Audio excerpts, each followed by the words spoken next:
Opa, e aí pessoal, tudo tranquilo com vocês? E aí, como é que foram o carnaval aí? Tá todo mundo na ressaca? Então pessoal, hoje a gente começa aí o nosso curso propriamente dito, né? Nossa primeira aula então vai ser sobre eficiência de mercado. Bom, eu vim aqui fazer alguns comentários, né? Antes, né, da gente começar e dizer que, bom, a gente combinou então, né, as aulas sempre nas segundas-feiras, eu vou estar colocando lá no meu site, muito chiques, as listas de exercício, material de apoio lá. Hoje eu vou estar colocando lá um capítulo do livro do Vário, tá? E bom, vocês vão estar sempre avisados no AVA, né? Só hoje, né, em função justamente do carnaval, a gente está começando na quarta, tá? Inclusive, pessoal, como eu sei, não vai dar tempo de vocês assistirem essa aula por completo hoje, então a gente não tem o nosso encontro síncrono, tá bem? Então vocês usem ali o período das 7 horas, à noite de hoje, para assistir a aula de setor público, tá bem? E tocar nas monografias aí, tá certo? Bom, pessoal, com isso eu vou deixar vocês então com um cara muito gente boa, né, com o Tilmo do passado, para tocar essa aula, tá certo? Aí, quarta-feira da semana que vem, a gente senta lá, discute um pouco a aula, que eu acredito que seja mais uma revisão. Então, é meio que isso também que eu quero conversar com vocês lá na semana que vem, tá? E não se esqueçam da lista de exercícios que vai estar no site, tá certo? Um abração, deixo vocês com um cara muito especial. Vamos falar sobre a aula de hoje, né? O tópico é de eficiência de mercado, né? O que a gente vai estar fazendo hoje? Voltando lá para introdução à economia, né? Economia 1, economia 2, a micro lá, né? Fazendo uma boa revisão e tentando mostrar, né, o que é um mercado de concorrência perfeita e por que ele acaba resultando em alocações de eficiência de mercado, né? Por que ele acaba maximizando o bem-estar dos indivíduos, tá bem? Bom, então nada melhor de iniciar que com Adão, né? Então, Adam Smith, ele lá na Riqueza das Nações, ele transmite a ideia de que a concorrência, né, faz com que os indivíduos, na busca de seus interesses privados, também busquem o interesse público, como se por uma mão invisível. Eu acredito que todos vocês estejam familiarizados aí com o conceito de mão invisível, mas na verdade o que o Adão aqui, o que ele está querendo dizer, né? Bom, ele está querendo dizer o seguinte: se os indivíduos, né, em busca do seu próprio interesse, né, ou seja, de maximizar o seu próprio bem-estar, eles vão resultar, né, como se por uma mão invisível, maximizando o bem-estar de todo o coletivo, tá bem? Então a busca do próprio interesse resulta no máximo de bem-estar para toda a sociedade. Bom, como é que isso se operacionaliza lá nas ideias do Adão aqui, né? Bom, se a gente pegar, por exemplo, um empreendedor, o que ele está querendo dizer é que a concorrência faz com que o empreendedor esteja sempre atrás de ganhar dinheiro, sempre atrás de obter lucro. Então, seja lá uma nova mercadoria que ele consiga introduzir e produzir, né, um preço, ou seja, vender a um preço maior do que o custo de produção, ele vai agarrar essa oportunidade. Se ele enxergar uma possibilidade de uma inovação tecnológica, que ele consiga reduzir o custo de produção de um determinado bem e acabe conseguindo vender a um preço mais baixo, ou seja, ter lucro, né? Ele vai sempre abraçar essa possibilidade, né? Então, o que vai resultar dessa busca pelo lucro, né? Essa busca pelo lucro faz com que a minha economia esteja sempre numa alocação eficiente, tá bem? Ou seja, eu vou estar sempre procurando produzir com mais diversidade, vou estar sempre querendo produzir com menor custo, tá bem? O que isso significa para nós aqui em economia do setor público? É que, na verdade, não precisa de governo, né? A gente deixa a economia sozinha e vai estar sempre tendo mais bens para consumir, inovações tecnológicas. Não precisa do governo estar dizendo, produz tal coisa, faz isso, vende a tal preço, né? não precisa intervenção do governo nenhuma aqui, né? Então, infelizmente, né, isso não se prova tão realista, né? Então, a gente vai acabar falando lá, né, na próxima falha de mercado, né, importância do governo, né? E que a gente vai ver aí ao longo do curso, com certeza vocês se lembram também lá de micro, tá ok? Bom, então o que acontece, né? Eu falei para vocês que a gente, a economia, né, em concorrência perfeita, lá para o Adão, ela resulta em alocações eficientes da economia. O que isso significa, né? Isso, eficiência para nós em economia tem um nome, né, que é o critério de Pareto, né, ou Pareto eficiente, né, uma alocação Pareto eficiente, ou aqui Pareto ótima, tá? Existe uma diferença entre esses dois conceitos, né, Pareto eficiente e Pareto ótimo, mas aqui a boa parte dos livros trata como sinônimo também, então a gente deixa quieto, vamos usar como sinônimo, tá? Bom, então o que são alocações parente eficientes? São alocações de recursos que possuem a propriedade de que ninguém pode melhorar sem que alguém piore. Tá? Eu acredito que todos vocês também estejam familiarizados com esse critério, né? E aqui só duas observações, né? Primeiro é que esse critério ele não está preocupado com desigualdade, né? Então vamos lá, fazendo uma imaginação aqui de vocês, né? Lá daquela nossa saudosa caixa de Edward, né? Vocês lembram que tinha nessa caixa uma curva de contrato, né? Uma curva como se fosse uma minhoquinha lá, que eu tinha todos os meus pontos ótimos de Pareto ao longo dessa curva, né? Então, vamos pensar o seguinte, se eu sair, a minha alocação inicial é um ponto qualquer da caixa, tá? E eu tenho uma melhora de Pareto, ou seja, eu desloco desse ponto em direção, né, uma das quinas, mas para a curva de contrato. Ou seja, passei de um ponto que estava fora da curva de contrato para um ponto dentro da curva de contrato, mas mais para uma das quinas. O que aconteceu? Bom, eu tive uma melhora de Pareto, né? Que agora eu passei para um ponto de alocação eficiente. Só que como eu me desloquei mais para a quina, o que aconteceu? O indivíduo, vamos supor que seja essa quina daqui, né? O indivíduo que estava aqui, ele teve mais dos dois bens, né? Esse aqui teve menos. Tá tranquilo isso? Então o que está acontecendo?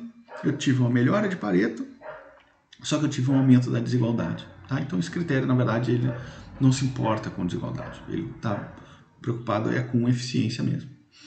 E uma segunda observação é que esse critério ele está olhando pelo lado de maximização do bem-estar, né? Lembra lá que cada indivíduo aqui vai estar maximizando a sua utilidade.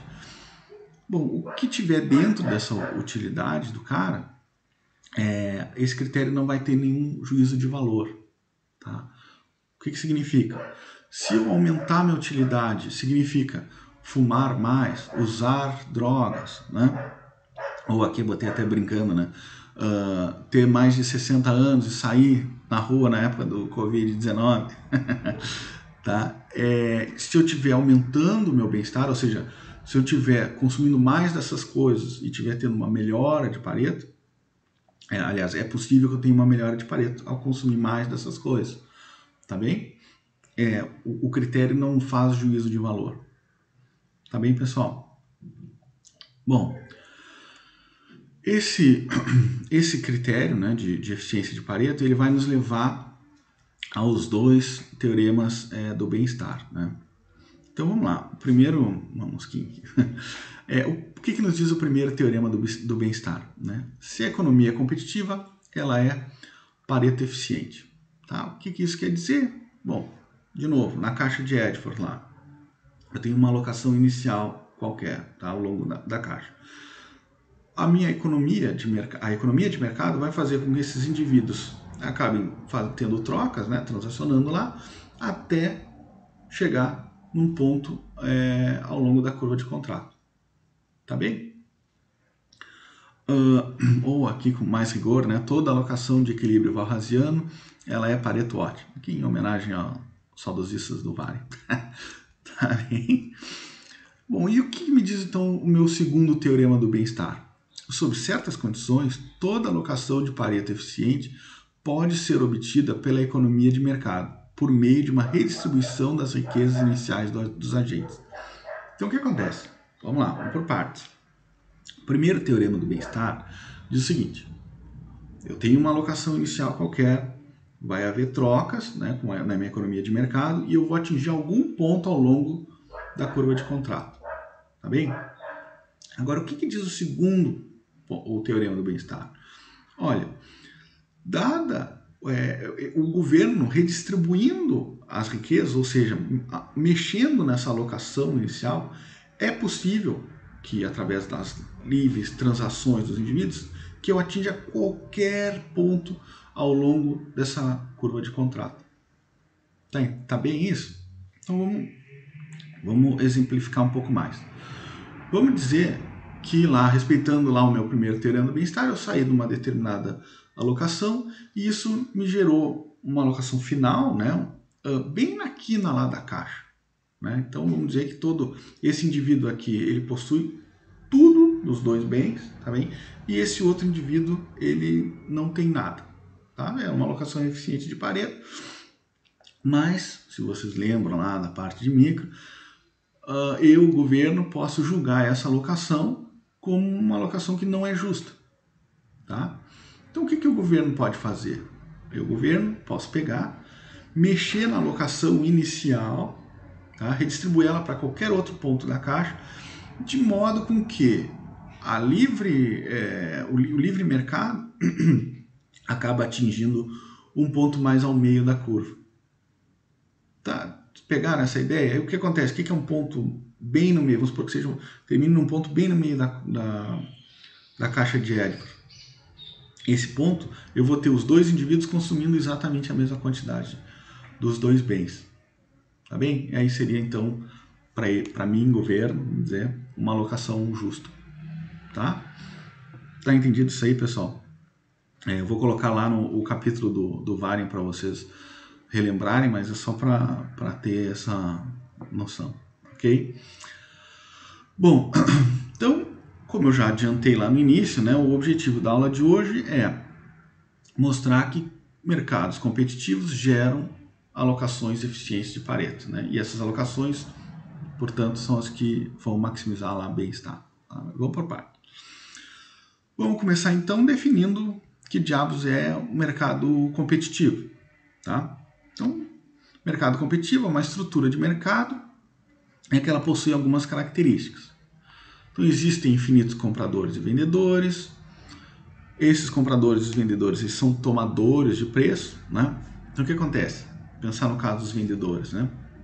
Eu tenho um determinado preço de mercado aqui, tá? Se um vendedor consegue produzir a um preço mais baixo, ele limpa o mercado, né? Todo mundo só compra dele, tá ok? Só que esse cara não vai existir por definição, preciso que tenha um infinito, né? Não um só, tá? Agora, se esse cara produz ou ele vende a um preço acima do preço de mercado, ele simplesmente não vende para ninguém e ele fecha, tá bem? Então, meu preço de mercado sempre vai imperar, tá? A mesma coisa para os compradores, tá? Bom, os bens ofertados, eles são homogêneos, né? E aí eu lembro do clássico aqui, é sempre da padaria, né? Tem uma padaria a cada esquina, né? Eu tenho livre acesso para todas essas padarias. O pão é um bem homogêneo, né? Pão é pão, é tudo igual para todas as padarias e não tem nenhuma falha de mercado. Então, por exemplo, não existe isso de eu morar do lado de uma padaria e o cheirinho do pão dela faz com que eu acabe comprando dela, né? Então, o cheirinho do pão seria aí a minha externalidade, tá bem? Então, não existe falha de mercado aqui, tá bem? Bom, então para a gente falar sobre eficiência, né, falar sobre bem-estar, falar sobre critério de Pareto, mas rigor, a gente precisa ir voltar mais para trás ainda lá no curso de economia e falar sobre demanda e de oferta. Então, que diabos é demanda? Uma demanda né, a curva de demanda nada mais é do que a quantidade de um bem que o consumidor está disposto e é capaz de comprar a cada preço. Então aqui, deixa eu pegar a minha flechinha aqui, eu vou ter o Q de izinho, que é a minha demanda individual, que ela vai depender do preço do bem, do P flechinha, esse aqui, que é o preço, o vetor dos preços dos outros bens, né? E da minha renda individual, tá? Então o que acontece?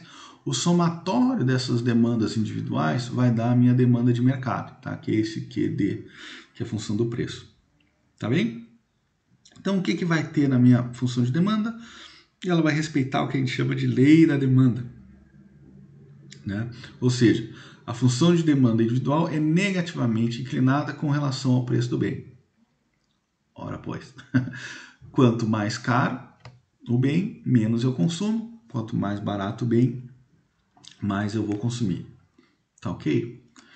Então, a minha curva de demanda, eu vou ter aqui, né? Aqui está o meu eixo dos preços, aqui o meu eixo da quantidade, e aqui a minha curva de demanda, tá? O que essa curva de demanda está dizendo, né? Olha, para consumir a oitava, aqui é slices, é pedaço, né? Vamos assumir que isso aqui seja pedaço de pizza. Para consumir o oitavo pedaço de pizza, eu estou disposto a pagar R$4.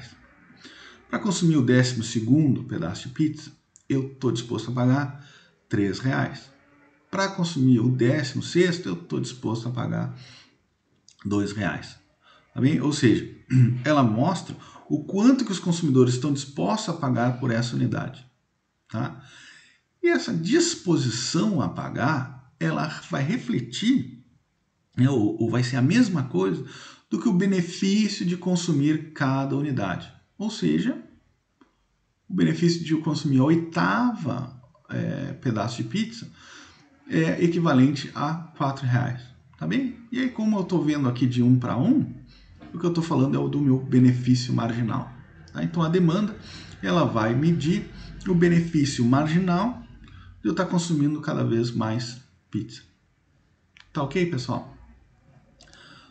Então, e a oferta? A oferta é a quantidade do bem que a firma está disposta a ofertar a cada preço. Aqui, mesmo jeito, eu tenho o meu Q das J empresas, né?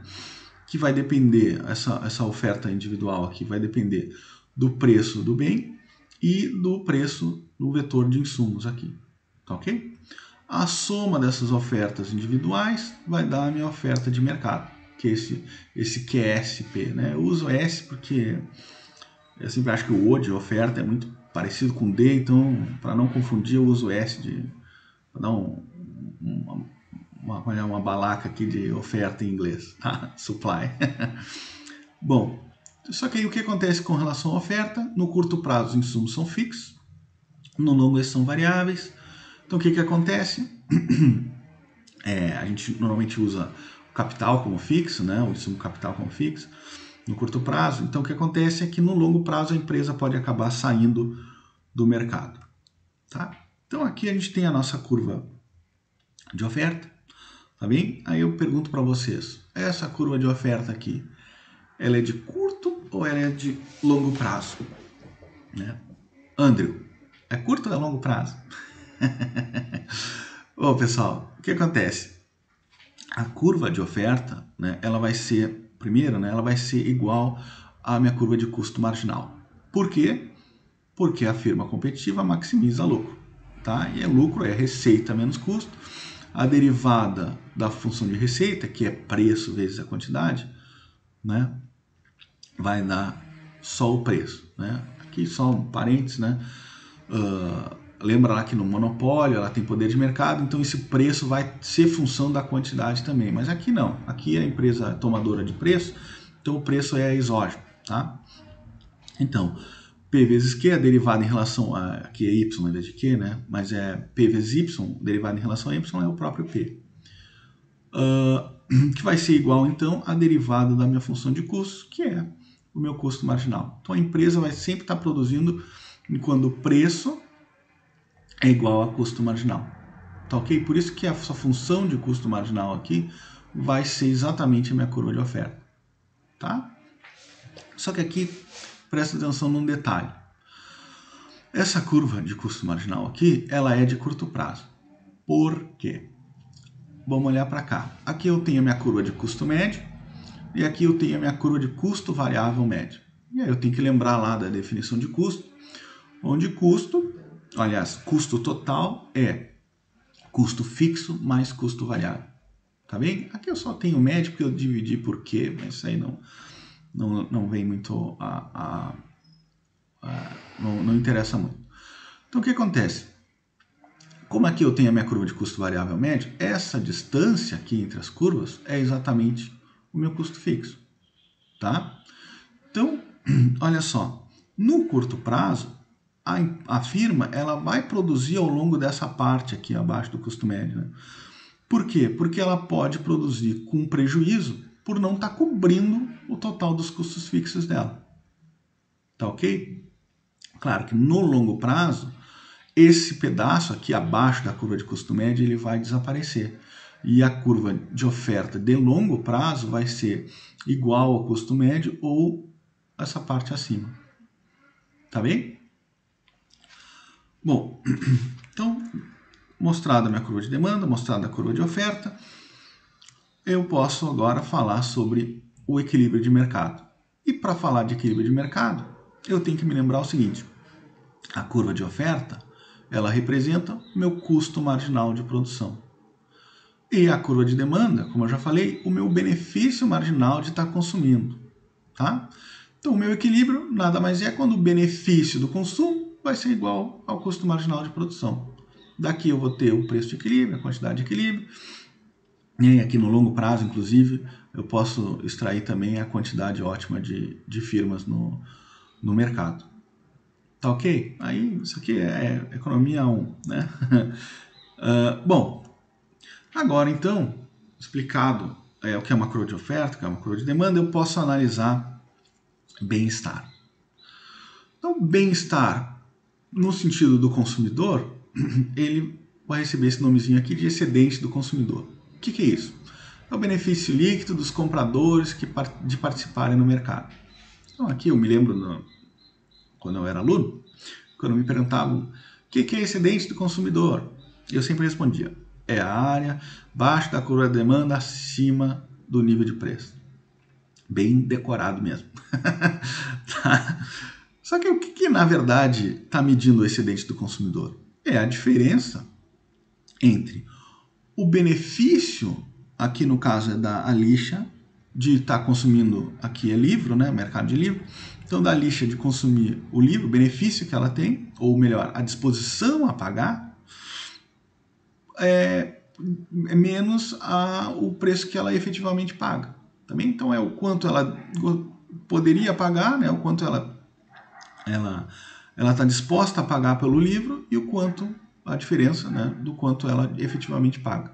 Então, aqui no caso, ela estaria disposta a pagar R$59, mas ela paga 30, tá bem? Ou seja, um excedente aqui de 29, né? Aqui, o caso do Brad pagaria 45, mas de fato paga 30, então um excedente de 15. E a Cláudia tem mais um excedente. Então, o que acontece? Se eu tiver, como no caso aqui, né, infinitos compradores, né, de maneira que fique uma reta em vez de uma escadinha, o meu excedente do consumidor, ou seja, a diferença entre o que os indivíduos estão dispostos a pagar e o que eles de fato pagam, vai ser representado por esse triângulo aqui azul clarinho. Tá ok? Bom, e como é que eu posso medir bem-estar no caso do produtor?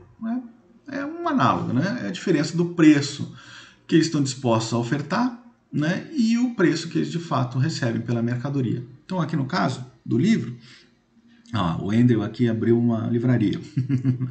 Né? Ele estaria disposto a vender o livro por R$5.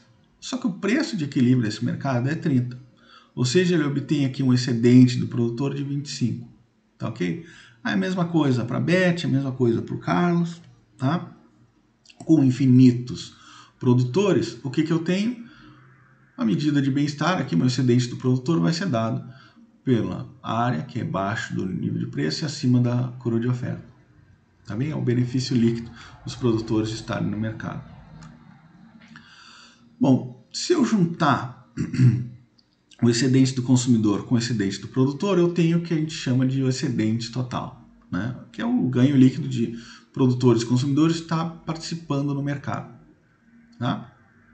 E aí, agora aqui está a mágica da tesoura marshalliana, né? Do equilíbrio de mercado e concorrência perfeita. Se a gente lembrar que a oferta é o custo marginal de produção e que a demanda é o benefício marginal de consumo, o que eu tenho? Para cá do meu equilíbrio de mercado, sempre o custo é maior que o benefício. Então, o que acontece? Esses caras aqui, eles não estão entrando no mercado. Tá bem? Sempre que o custo for maior que o benefício, eles não fazem trocas. E mais, o que está acontecendo aqui? Ó? Só os meus produtores mais eficientes, ou seja, aqueles que produzem ao menor custo marginal, é que estão dentro do mercado. O mesmo para o consumidor. Só os indivíduos que mais valoram o bem, ou seja, aqueles que têm um benefício marginal maior de estar consumindo essa determinada mercadoria, é que de fato vão adquirir esses bens. Tá ok? Então o que acontece? Vai sumir a flecha. O que acontece é que esse ponto de equilíbrio, na verdade, ele dá o máximo de bem-estar. Tá? Não existe como, se eu, por exemplo, barrar um carinha aqui de consumir, eu vou perder uma área correspondente aqui de bem-estar, né? Vai ser jogada fora, né? Um carinha de consumir ou um carinha de produzir, né? Vou perder uma área de bem-estar. Mesma coisa, eu não posso induzir um carinha que esteja aqui produzindo a um custo muito alto a entrar no mercado, porque eu vou estar reduzindo o bem-estar, entendeu? Porque aqui o custo é muito maior do que o benefício. Então, é nesse ponto aqui, é esse triângulo aqui, é a minha área máxima de bem-estar. Tá ok, pessoal? Então, o que a gente fez aqui até agora? Né? A gente analisou que um mercado de concorrência perfeita vai dar o máximo de bem-estar para os indivíduos. Ou, usando o critério de Pareto, né? A partir desse ponto, a gente não pode melhorar um cara sem piorar outro. Tá tranquilo isso? Então, claro que aqui a gente está usando o exemplo aqui do mercado de livros, né? Ou seja, a gente está tratando de um equilíbrio parcial. Né? Estamos olhando só para o mercado de livros. Se aplicaria para qualquer outro mercado. Tá bem? Bom, agora, aqui tem um exercício aqui para vocês se divertirem. Depois eu vou colocar a lista de exercícios lá. Esse aqui vai tá incluso. Né? Vocês lembrarem como é que calcula preço de equilíbrio, quantidade de equilíbrio. Bom, agora a gente vai começar a analisar, botar um pouquinho mais de pimenta aqui no negócio e sair do mundo do equilíbrio parcial para o equilíbrio geral, tá bem? E o equilíbrio geral, para eu mostrar que uma alocação ela maximiza bem-estar, ou seja, ela é uma alocação Pareto ótimo, Pareto eficiente, eu preciso mostrar três coisas, né? Que existe eficiência nas trocas, que existe eficiência produtiva e que existe lá eficiência na composição ou no mix de produtos. Tá? Vamos começar por eficiência nas trocas. O que significa que existe eficiência? O que significa eficiência nas trocas? Né? Que os bens devem ir para as pessoas que mais valorizam, ou seja, eles devem ser distribuídos tal que ninguém pode melhorar a situação sem que alguém piore. Tá? Que diabos isso aqui está querendo dizer, né? Então vamos começar aqui pelo esse gráfico aqui, né? Aqui, quando que eu tenho a utilidade do Crusoe, eu nunca sei se é Crusoe ou Crusoe, tá? Mas eu vou chamar de Crusoe porque estamos no Brasil. E tem acento. Então aqui está a utilidade do Crusoe, aqui está a utilidade do sexta-feira, tá? Então isso aqui é o que eu tenho, o meu conjunto, né, de possibilidade de utilidade, que está a fronteira desse conjunto, tá? Aí vamos pensar que eu estou aqui nesse ponto A. Bom, nesse ponto A, é possível que eu melhore a situação de alguém sem o outro piorar? Michele, é possível? Bom, pessoal, sim, é possível. Se eu for aqui para cima, seguir essa linha tracejada aqui, o que vai estar acontecendo? Eu estou melhorando a utilidade do Crusoe, né, do Crusoe, deixando a utilidade de sexta-feira inalterada. Mesma coisa, se eu estiver seguindo aqui ao longo dessa linha horizontal aqui pontilhada, o que está acontecendo? Eu estou melhorando a utilidade do sexta-feira, mas deixando a utilidade do cruzoé inalterada. Tá bem? Ou seja, eu estou melhorando um sem piorar o outro. Ou eu posso até vir aqui na diagonal e melhorar a utilidade dos dois ao mesmo tempo. Tá? Então, o que acontece? Esse ponto A, ele não pode ser considerado um ponto de eficiência de Pareto. Tá bem? Onde é que vão estar aqui nesse gráfico meus pontos de eficiência de Pareto? Bom, vão estar ao longo da fronteira de possibilidades de utilidade. Por quê? Porque quando eu estiver em qualquer ponto aqui dessa fronteira, eu ir para a esquerda ou para a direita significa que eu estou melhorando a situação de alguém, mas piorando a do outro. Tá tranquilo? Então, o mercado competitivo eu vou estar sempre trabalhando ao longo da fronteira de possibilidade de utilidade. Tá? Agora, vamos pensar o seguinte, né? O que eu estou dizendo? Então, não tem como ninguém melhorar sem que o outro piore. Então, isso já dá a ideia de que, olha, se eu não tenho como melhorar um sem piorar o outro, eles já não têm ganhos de troca. Tá? Ou seja, os ganhos de troca são exauridos. E aí, pessoal, para eu não precisar dar o curso de micro 2 todo, de micro 1 numa aula, vocês têm que se lembrar aqui que o consumo, a utilidade, melhor dizendo, do cruzoé e a utilidade de sexta-feira, ela depende do consumo. Tá? Então, vamos lá no nosso exemplo bem clássico lá, né? A utilidade vai depender do consumo do X1 e do X2. Tá? Então, tanto o cruzoé como sexta-feira, eles vão estar dispostos a trocar X1 por X2 de modo a melhorar a sua utilidade. Tá bem? Se um valora mais X1, outro valora mais X2, eles acabam transacionando até um ponto em que essa taxa com que eles trocam um pelo outro se iguala. Tá ok? E aí eu vou ter o meu equilíbrio e eu vou estar numa alocação justamente em cima dessa fronteira de possibilidades de produção. Tá? E aí eu tenho que me lembrar, lá do curso de micro, que essa taxa com a qual eu estou disposto a trocar um bem pelo outro, a gente chama de taxa marginal de substituição. Tá bem? Então o que vai acontecer? Que está aqui em vermelho, né? No equilíbrio, né, eu vou ter que a taxa marginal de substituição entre os bens consumidos, lá que eu estou falando de X1 e X2, vão ser iguais entre, ou melhor, tanto para o cruzoé como para o sexta-feira. Tá ok?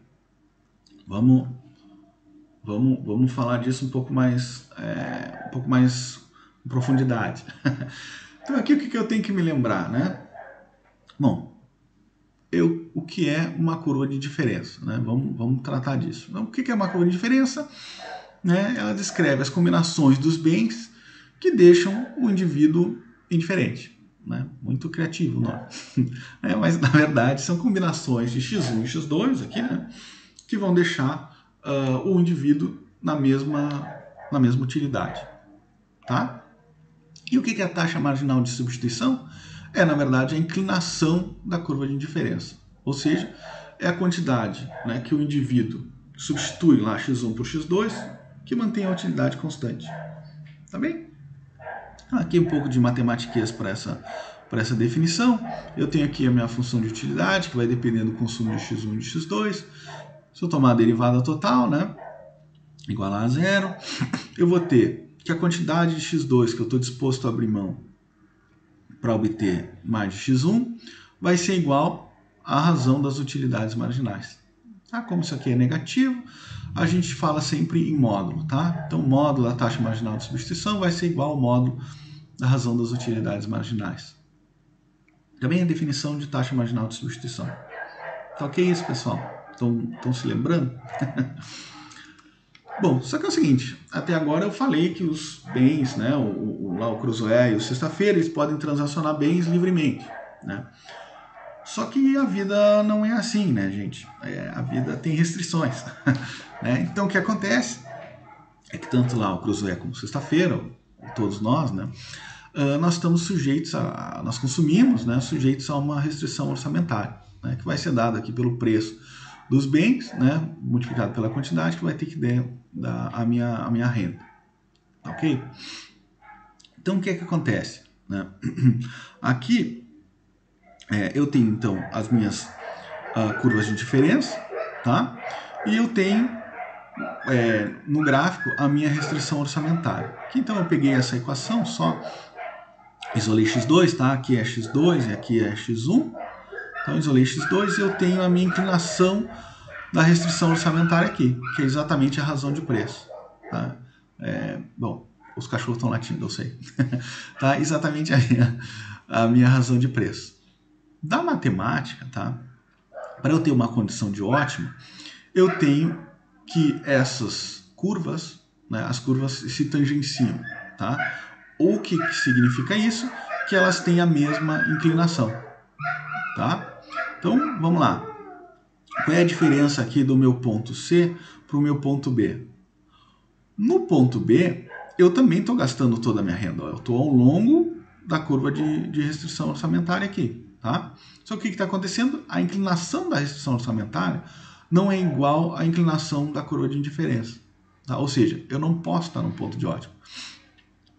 O meu ponto de ótimo é exatamente quando essas inclinações são iguais. Tá bem?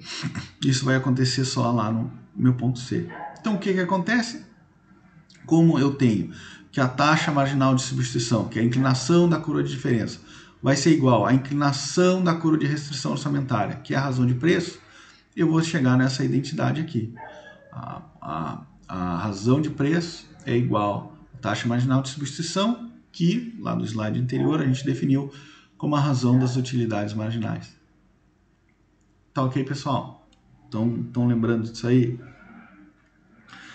Então, o que isso significa, né?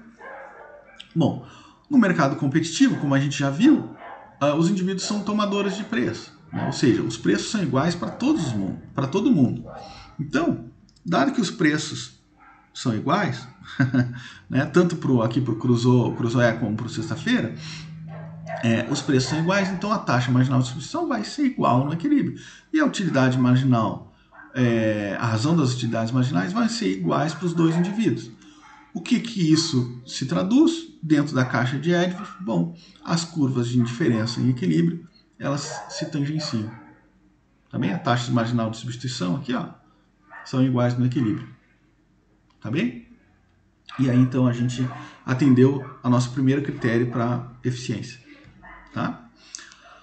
Bom, um outro critério é de eficiência produtiva, né? O que significa isso? Que, dados os recursos da sociedade, a produção de um bem não pode aumentar sem que diminua a produção de outro.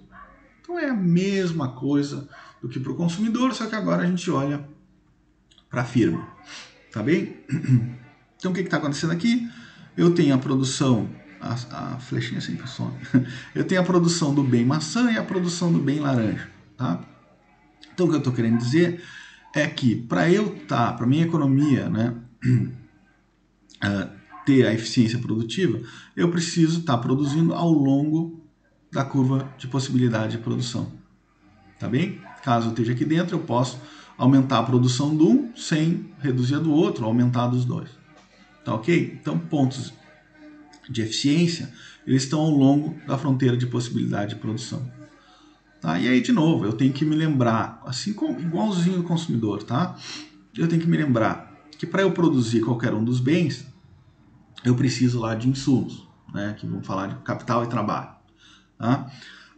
E esses insumos, eles podem ser transacionados, né, pelo que a gente vai chamar de taxa marginal de substituição técnica. Tá bem? E para eu estar, então, ao longo da minha curva de possibilidade de produção, o que tem que acontecer? A taxa com que cada firma substitui os insumos, elas têm que ser iguais. Tá bem? Mesma coisa, mesma lógica da taxa marginal de substituição. Tranquilo? Então, para a gente ir um pouco mais fundo nisso, né, a gente precisa definir alguns conceitos. Né? Então, o que é uma isoquanta? Né? Combinações de insumo que produzem a mesma quantidade de produto. Tá? Então, é análogo à curva de indiferença. Tá? E a inclinação da minha isoquanta vai ser o que eu chamo de taxa marginal de substituição técnica. Ou seja, mostra quanto que uma firma pode abrir mão de um insumo para adquirir mais do outro, mantendo o nível de produção constante, também ao longo da mesma isoquanta. Tá? Então aqui um pouco de matematiquez, né? A minha produção agora é o Qzinho, que é a função dos insumos capital e trabalho. Tá?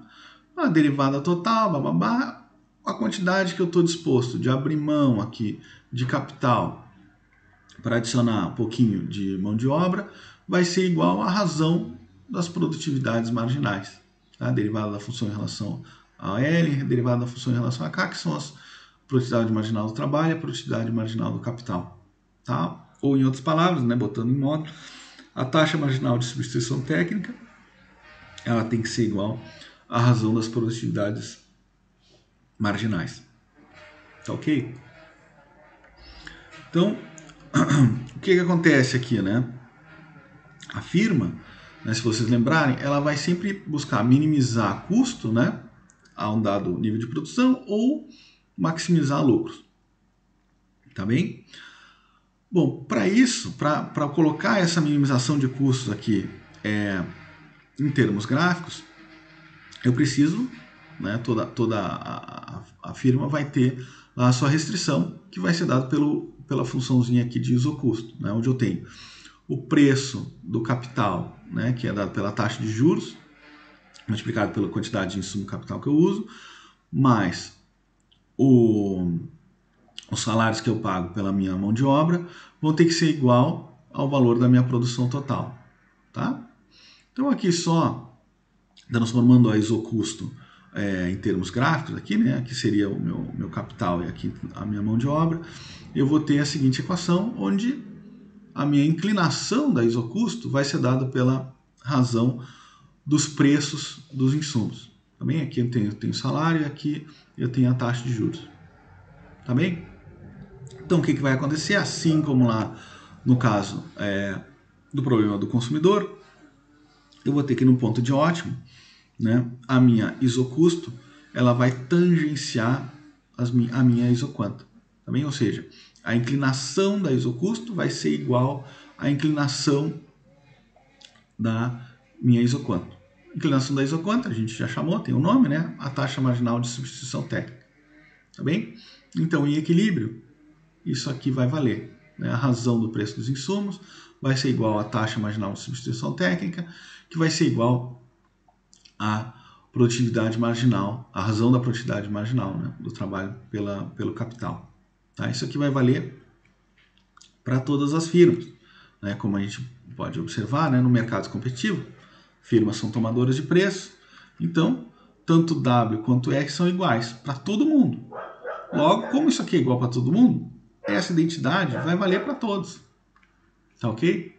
Então, a gente pode fazer, né, a seguinte caixa de Edwards aqui para os meus insumos. Né? Aqui eu vou ter capital, aqui eu vou ter mão de obra e aqui as minhas isoquantas desenhadas. Então, em equilíbrio, a minha taxa marginal de distribuição técnica vão ser iguais para ambas as firmas, né? Tá ok isso, pessoal? Então o que acontece? Quando as taxas marginais de substituição técnica são iguais, não existe como eu rearranjar insumos para aumentar a produção, entendeu? Então eu estou trabalhando ao longo da minha função de possibilidades de produção, tá? Ao longo da minha fronteira de possibilidade de produção. Tá tranquilo isso? Então o que acontece? Mercados competitivos que a gente já viu, eu estou trabalhando ao longo da minha fronteira de possibilidades de utilidade e estou trabalhando ao longo da minha fronteira de possibilidades de produção. Tá bem? Não tem como melhorar sem piorar o outro, não tem como realocar insumos para aumentar a produção. Tá bem? Então, um terceiro critério é o de eficiência na composição de produtos. Tá? O que esse critério significa? Né? A eficiência no mix de produtos. Eu não sei bem como é que vocês estudaram isso lá em micro, né?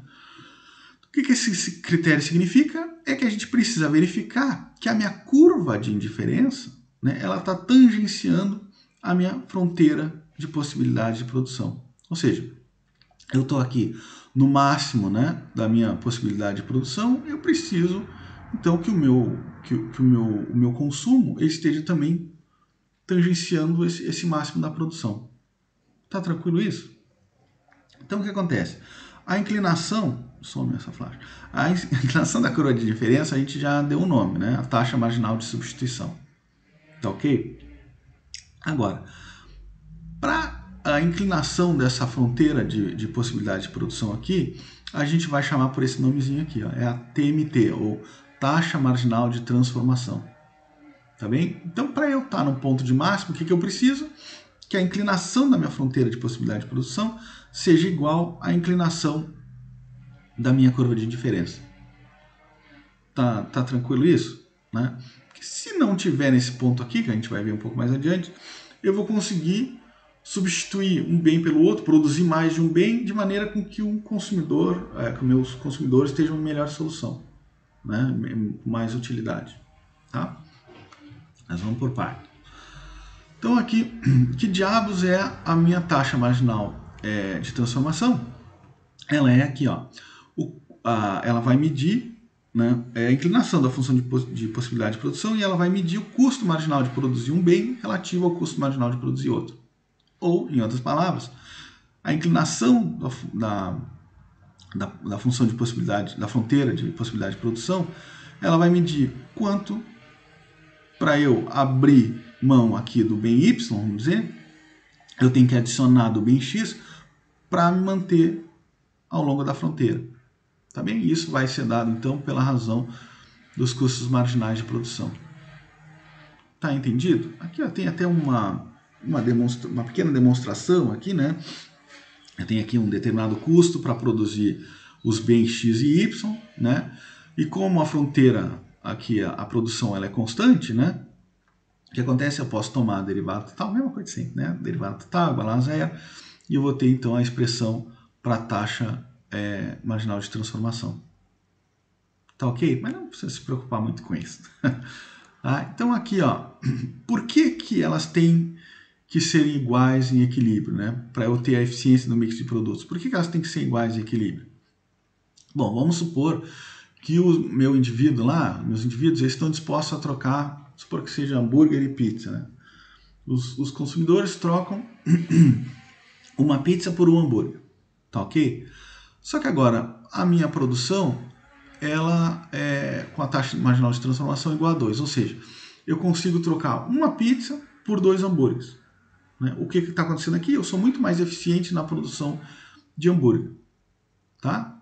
Então vocês percebam que, olha, se meus indivíduos valoram hambúrguer e pizza na mesma quantidade, mas eu sou mais eficiente na produção de hambúrguer, vamos produzir hambúrguer. Vamos produzir hambúrguer porque meus indivíduos vão estar com maior utilidade. Tá bem? Então o que acontece? Sempre quando essas taxas aqui elas forem diferentes, ó, eu vou ter como rearranjar tanto o consumo como a produção de maneira a eu melhorar a utilidade, a situação, melhor dizendo, dos meus indivíduos e das minhas firmas. Tá ok? Então, em equilíbrio, eu sempre vou ter que ter taxa marginal de substituição igual a taxa marginal de transformação técnica. Tá? E assim a gente atende o terceiro critério para que, em termos de equilíbrio geral, mercados competitivos acabem resultando em alocações eficientes de Pareto, ou seja, o máximo de bem-estar, lá como o Adão falou lá no início. Tá ok? Bom, aqui um gráfico de como que fica a situação, então, desses três, de atender esses três requisitos, né? Então, olha só, aqui eu tenho, sumiu minha flecha. Aqui eu tenho a minha inclinação da fronteira de possibilidades de produção, tá bem? Que vai ser dado por essa aqui é a taxa marginal de transformação, tá? Ela vai ser paralela a essa linha azul aqui dentro, que é a taxa marginal de substituição, tá? São paralelas, né? Porque são iguais, lembra? Esse é o terceiro critério, né, que a gente acabou de ver. E o que eu vou ter?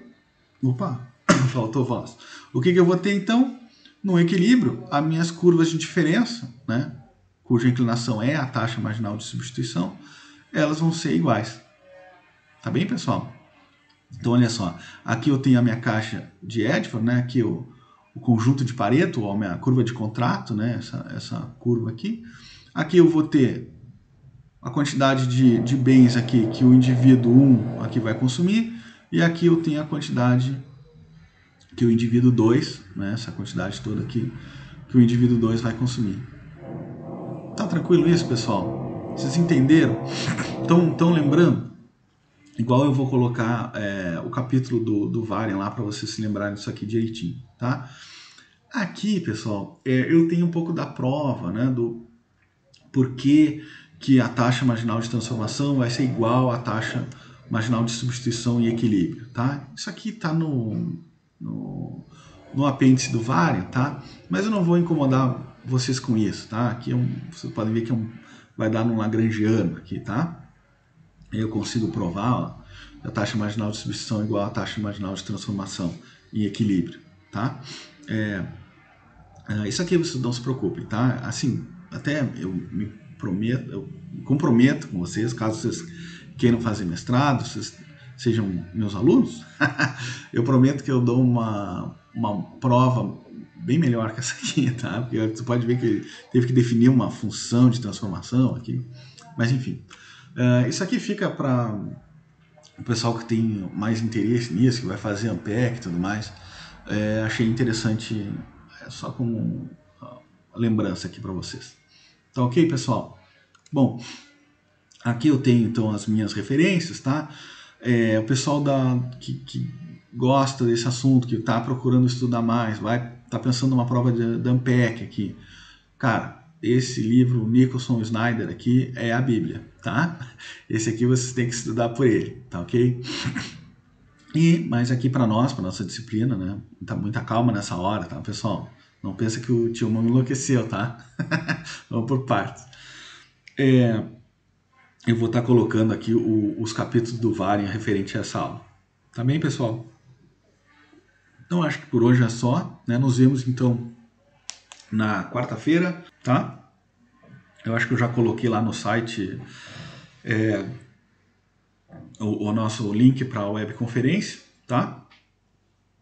Lembrando que a presença não é obrigatória, mas seria legal que vocês aparecessem, né? Dessem o comentário de vocês, a gente conversar um pouco sobre a disciplina e tudo mais, né? Ver o que vocês esperam, né? Até para eu entender também, aqui eu faço uma parte, eu sei que o tempo, nossa, está quase 1 hora, mas também é a primeira vez que eu estou dando essa disciplina, né? Para eu sentir também de vocês o que vocês esperam, né? Como é que vocês estão, saber como é que, enfim, quais são as expectativas para essa disciplina, tá? Eu sei que talvez essa aula tenha sido um pouco pesada, mas não se preocupe, nós vamos por partes. Tá bem, pessoal? Um abraço e até quarta.